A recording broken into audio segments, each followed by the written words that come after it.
Hello, my name is Adrian Ryans. I'm a professor at IMD, the leading international business school based in Lausanne, Switzerland. Thank you for downloading this videocast, which is partly based on my book, Beating Low-Cost Competition, published by John Wiley & Sons.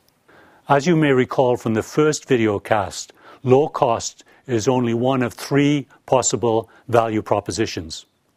This videocast explains how you can bulletproof your premium business against low-cost competitors via either performance value or relational value. This videocast is one of 6 videocasts providing advice on how to beat low-cost competition. For information on the full videocast series, please go to this URL.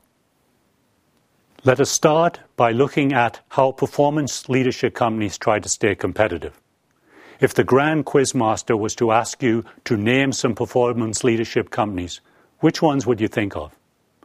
These days, you'd probably think of Apple, or maybe Toyota when you're thinking about environmentally friendly automobiles, or perhaps technology companies like Intel or Research in Motion, the maker of BlackBerry.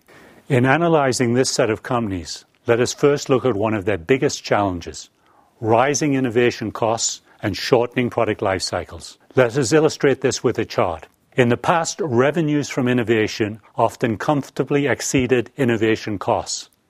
Today, in many industries, innovation costs are rising and product life cycle windows are shortening as competitors quickly catch up. This can be a profitability killer. How can companies deal with this?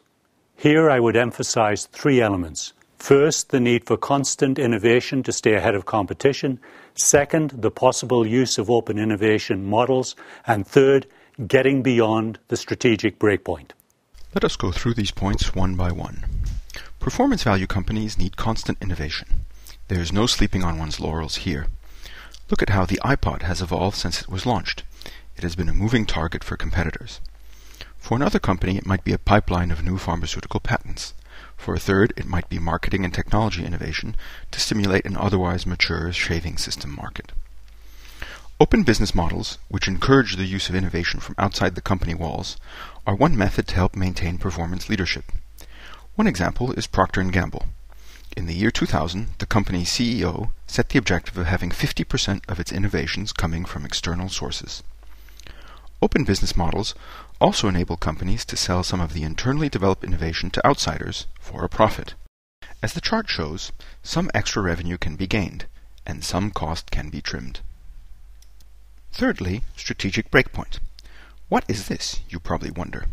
It is the magical turning point when customers start to switch to purchasing your product instead of the competitors, even the low-cost one. Being a little bit better than your competitor is often not enough to get customers to switch. Let us explain this with an example.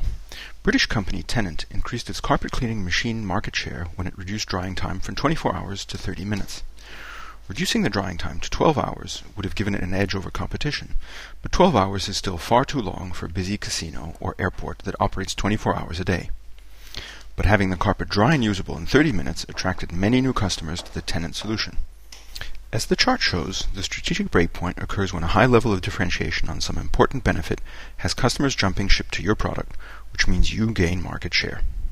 Now let us look at the second major way companies try to stay ahead of their low-cost competitors by building relational value. Let us illustrate this with the age-old Japanese tradition of bonsai trees. The bonsai owner has such an intimate knowledge of his tree that not a day goes by without him watering, fertilizing, or trimming the tree to make it more beautiful. In the same way, relational value leaders try to put themselves in the shoes of their customers and come up with innovative new ideas to improve the customer's business. To illustrate, let us take 2 examples. Orica Explosives in the B2B area and Tesco Supermarkets in the B2C area. Orica Mining Services is an Australian company that felt the cold breath of low-cost competition on its neck hairs in the 1990s, when explosives were becoming commodities. To move away from this price-based war, which Orica knew it was bound to lose, the company underwent a complete character change to become a service provider. Huh? Excuse me? You are probably thinking, how did they manage this chameleon trick and change skins?